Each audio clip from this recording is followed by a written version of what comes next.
இன்னைக்கு ஏசப்பா உங்களை பார்த்து சொல்றாரு, பயப்படாதே, நான் உனக்காக யுத்தம் பண்ணுவேன் அப்படின்னு இந்த வாக்குத்தத்தத்தை உங்களுக்கு கொடுக்கிறாரு.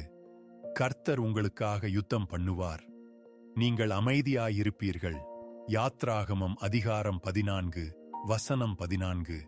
இந்த வசனத்துல தேவன் உங்களுக்கு ஒரு வாக்குத்தத்தத்தை கொடுக்கிறாரு. நீங்க எல்லாத்தையும் தனியா போராடணும்னு இல்லை.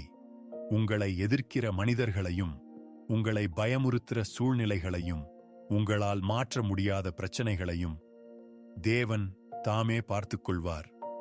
நீங்க செய்ய வேண்டியது அவரை நம்புறது மட்டும்தான். இன்று நீங்க கண்ணீரோடு இருக்கலாம், தோல்வியோடு இருக்கலாம்.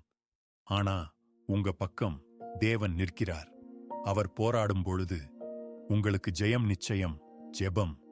அன்புள்ள ஏசப்பா, இந்த நாளுக்காக உமக்கு நன்றி. இந்த வீடியோவை பார்க்கிற ஒவ்வொருவரையும் ஆசீர்வதியுங்கள். போராட்டங்களுக்குள் இருக்கிறவர்களுக்கு உமது சமாதானத்தையும் தைரியத்தையும் தாருங்கள். அவர்களுக்காக நீரே யுத்தம் பண்ணுகிறீர் என்ற விசுவாசத்தை அவர்களுடைய இதயத்தில் அதிகரியுங்கள். இயேசுவின் நாமத்தில் ஜெபிக்கிறோம் நல்ல பிதாவே, ஆமேன். இந்த வசனம் உங்களுக்கானது என்று நீங்கள் நினைத்தால் ஆமேன் என்று கமெண்டில் சொல்லுங்கள்.